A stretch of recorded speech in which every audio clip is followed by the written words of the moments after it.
Hey folks, the Desert Artist here. Yeah, it's been a while since I did upload, huh? Uh-huh. Well, some of you who are lucky enough to have been subscribed to my channel and seen my video, I know there was 28 of you before it got taken off of YouTube, and I was issued a community guideline strike. That's right. I was issued a strike. I was issued a warning before. But see, the warning before that I had was, they warned me because I was using hate speech. And all I did was upload a video of Admiral Stubblebine. You can go look it up for yourself if you're so inclined, because I don't want to say anything scary and give me a second guideline strike where I'm already, then I'll have another 90 days on top of the 90 days that I have where I gotta be a good boy. So, wow, I didn't even want to talk about this.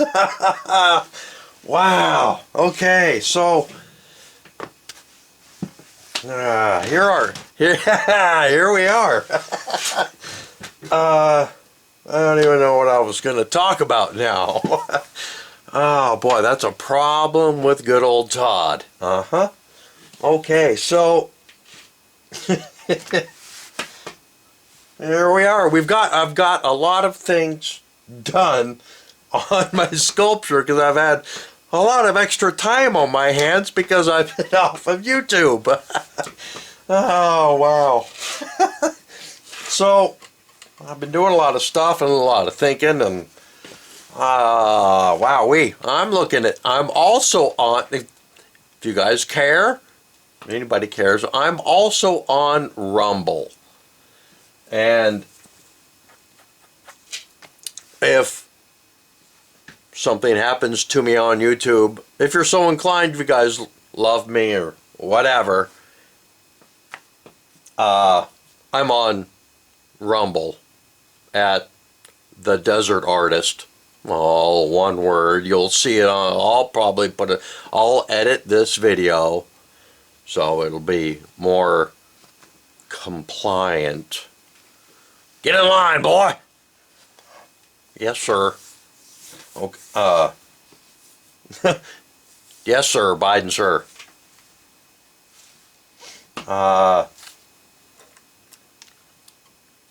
No, I guess it would be Google. Is that one of the oligarchs? I don't want to say it out loud because I might get a community guideline strike for. I don't know. I'm going to shut up now. I'm be a good boy. Get in line. So here we are. We've done a lot of reorganizing, and you can see my table here. My work table's empty almost. Right? You know, I can see the wood. Okay, so far, Steampunk SpongeBob is now going to be part of a band. I'm working on 4 different angles, because there's 4 sides usually to everything. So right now I'm working on this angle. For when you look at a sculpture from different angles, you're going to see different things. At least in my brain, it should be that way. However, that gets more complex, especially if you want to look at it from above and below as well. So I am getting close. I've got 1, 2, 3, 4, 5 maybe maybe 6, I don't know, or 7. I'm working on all these different angles here, so at some point I'm going to show it to you. Right now I'm working on, I've got this, this was, I believe it was a pendant of some sort, and it was, because it's got a little ring that's soldered on here, and so I'm guessing somebody maybe had it hung as a necklace or something. I don't know, but it's going to go on the sculpture. So I'm using, on that last auction I got a bunch of diodes and capacitors, and I've got a whole box full of stuff. Oh, it's way over there. It's full. And it is full of little containers and tubes and stuff that came in like this little crystal box here. The Sprague capacitors that say don't be vague, ask for Sprague. It's a, I guess if it's a high-end guitar capacitor. Them as pieces and parts on here to manipulate little bitty sculptures to add to the whole dynamic of the whole piece. I have until June 6th to complete this, and well, I've got a couple other ones that I'm working on too, because I got one up there that doesn't have a head. The head didn't mesh in nicely with the rest of what I was working with. So here we are at the sculpture here, and he easily rotates because he's on a threaded base. So I know I've got at least one full rotation where I can do it pretty easily. But if I want to keep it tight and right, I got to make sure that I don't twist him too much and it fall apart and then get down and get bent, and I have to, We have this guy here. Remember, all this stuff is movable and twisty and has full animatronic capabilities. Okay, everything can be moved. Let me get this up out of here so you can stop looking at my ugly mug. So here's the piece I was talking about earlier. See how the eyes like follow you around no matter where you're looking? Look at that, the eyes are, what? Oh yeah, isn't that cool? Whoa! So anyway, there we go. I have these here. These came out of an mechanical adding machine. It's the sewing machine violin sculpture that I didn't have a right screw for, and it fell apart and it broke apart, and something happened. So there we go. So I have this face pretty much worked out. I like the hair because it's got the rotation here. I mean, I can have it flowed back or I can have it forward. Once again, it's the full mobility transition stuff that you can use for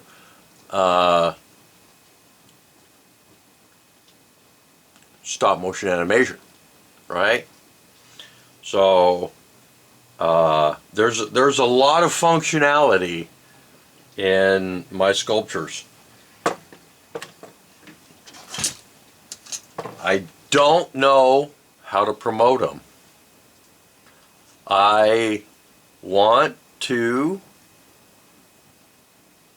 sell these at an auction as an NFT, non-fungible tokens, and then I want to I guess that will be part of the auction, however much income is made from these. I get a little chop of whatever that is. I guess that's how it works. Because I'm not a stop motion animation guy, right? We can only be good at one thing, right? Really, really good at one thing. I'm better at this than I am at other stuff. Okay. Oh, by the way, the cut on my hand is doing well. I got my stitches taken out a little early. You can see the finger has healed up nicely. The other stitches were taken out at 7 days. I would have thought the nurse at the hospital would have been like, no, I can't take those out too early yet. I would have been okay, and came back 3 days later, but they took them all out. And so, as you can see, it's going to heal into a nice scar. Yeehaw. So, this guy here has full mobility here. His head is movable. His head is movable. It's located on a hinge here, which is made out of copper wire. So it can always be stabilized if need be. It's kind of got a bobbleheady kind of look to him anyway, right? So this bottom part here is out of a sewing machine. This is some copper foil here that I folded up into his ears, or ethereal wisp, I guess you could say. I used some mother of pearl buttons in the inside. They had the cool little eye hooks that went through on the back. They were easily laced through, well, this pivot point here. This is a spur. This is a pair of spurs. Well, not a pair, this is one of a pair. I got the other one around here somewhere. I don't know where it's at, but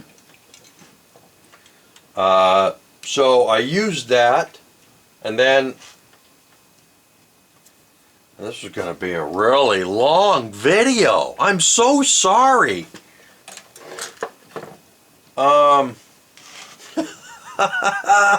This is like a tour of my garage.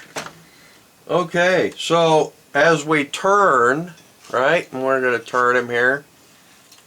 Got this little flower I wove up with some Czechoslovakian crystal beads that I had. And put that down here. This is a spindle down here. This looks like part of the adding machine down here. There's a gear right in here. I think this was a gear that went to the gear that went to this arm here, which is, what is it? It's a trolling, fishing, what do they call them? They call them reels, right? So this was the internal gear to the reel, in which this was propelling something or other. I don't remember when it was taken apart, how it looked, and what it was. So obviously a fork, and we know the SpongeBob SquarePants. I haven't done anything to him. He's just been, oh yes I did. I put this little eyeball on him right here. And this little dude here. Okay. So this little dude here is connected with, he needs to be, oh that's right, there's a pin that's up underneath here that came out from the clock, and that pin slid right in this little center hole right here. So, and then I was able to screw this board, right? Because this is basically a board. This came from a TV. There was a tube that was in here and can still be attached in here to give added, I don't know, flair to it. Over in here, this was screwed. So this is, I had a pair of these. I had a pair of these that were attached, and one is attached with that pin that went right through here. Then I have it screwed in the back here, so it's pinned here and it's screwed here, and it's got a nice balance here to keep the weight equal. So another attachment I did was this little piece here. Gave a nice little, I don't know, some sort of eye candy, I guess you could say.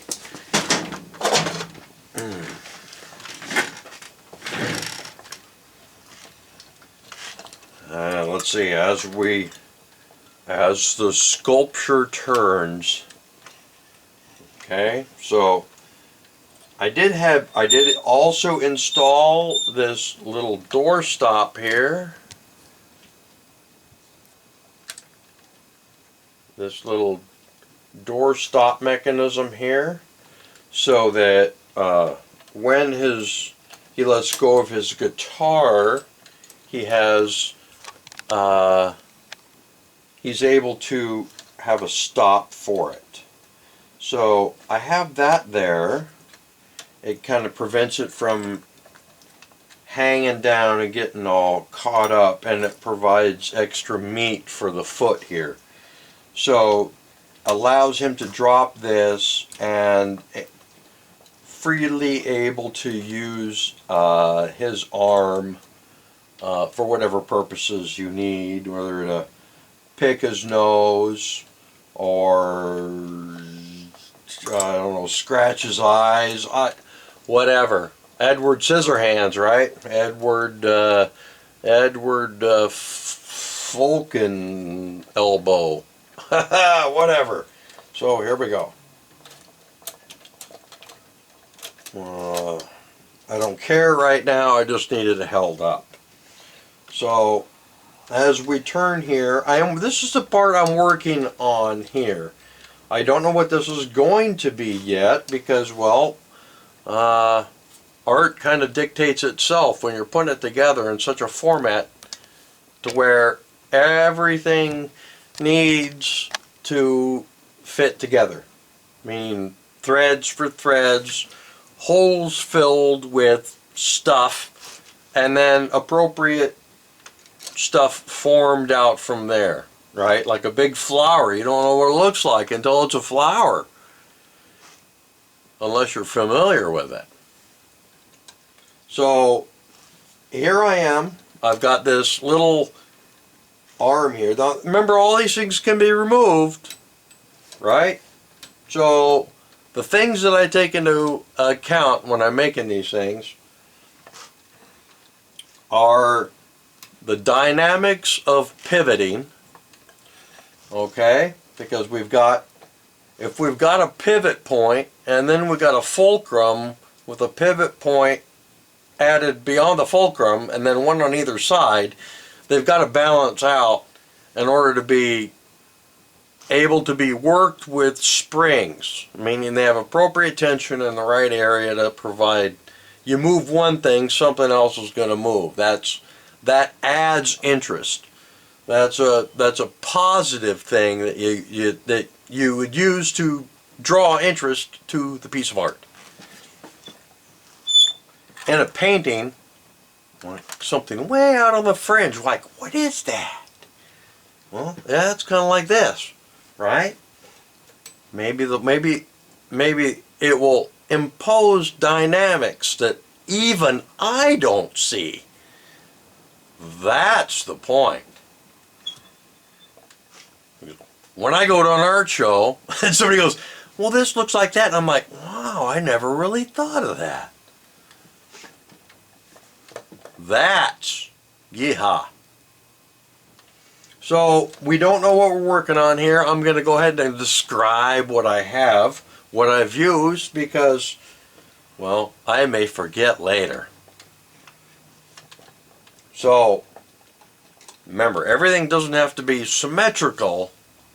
It has to be ideally symmetrical. Meaning one half, two sides, not a group, not really equal, but kind of, sort of. And I'll show you that in a minute. With the functionality, will provide the synchronicity and availability of maneuvering. So I've used, this is an old gutter holder, meaning it was staked in the ground and used to hold the old gutters. And you'd be able to, and I'm going to use it as a mouth because it's, well, it's a hinge. So I don't know what it's going to work like, but you see how it, remember I was talking about the movement of the dynamics? Okay?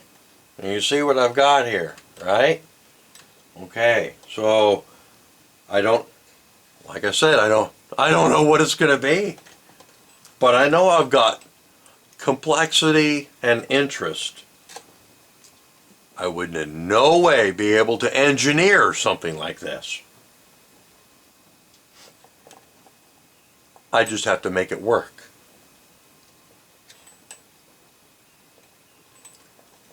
In order to engineer something, you have to have an idea of what you want. When you're creating something that you don't know what you want, but you know what you want, then you still don't know what you're going to get because it's going to change. So you just have to keep going until you reach a point where you can either say, okay, that's just the right amount of complexity, or you can say, well, that looks like a bunch of just wired up shit. I ran into that myself. So don't be scared about doing it. It's going to happen. You're going to end up going, was I high when I did that, or was I sober? I mean, so I'm going to stop on that one because we don't know what we're going to get yet. But remember, I was talking about angles of perception. So here we are. We're at this angle of perception now. Oh, look, you can see little eyeballs right there, right? Okay, well, he's got some eyeballs here. See, they're all my eyeballs are blue because my eyes are blue. So these were the receipt guides that were on the adding machine. And I had two of them. I had two adding machines. I bought them both for $5 a piece. And I'm also able to use the backside of this guy. His mouth is quite similar. On the other side, I'm going to see if somehow I can maybe add in. I've got a like a, well, you know what it is. It's a watch band, but would it make like a good goatee? Or would it make a good mustache? What do you think? I don't know, a mustache idea makes it look like Hitler. I'd be taken down, another community strike. So, well, it looks pretty good just like that, doesn't it? So, we could do that, or do that. Maybe we wrap it all the way around, get one on each and the other side, and see, not long enough. Something to play with. So here we are. We've gotten to show the dynamics here. I've showed those. I showed this. This guy here. So I've got the face. The only thing I'm looking for right here is the nose. Something nosy. I don't know what I'm going to use yet. I've got this little thing here. I'm thinking probably might work with the butterfly. I'll show you the butterfly. So I'm working on my butterfly. I don't know whether I'm going to give him separate eyes or whether I'm going to give him a little bitty nose with a little resistor right in there or something. Right now all it is just a couple capacitors, 3 capacitors. They're all twisted together. Then there's a nice long-legged capacitor that runs down the back. I'm going to see if I can somehow braid some wire so it looks a little bit more complete down there. Twist it around on the bottom with some legs or something. I have to go with an insect body. I could probably use one of these resistors as a square or legs or not. I don't know. See, it's hard being an artist and trying to do videography at the same time. Sorry, I got COVID all over my hand. I shouldn't have said that. Okay, so I've got this cool little hole here. I don't know whether I want to use this guy as an arm or something else, but I've got nice dynamics here on the little pivot point. A good mobility going across here. Going all the way around, I've got full flow. Okay, so now we're going to twist him around to the backside guy here. Okay. So we've got this dynamics here. Let me go through from this angle.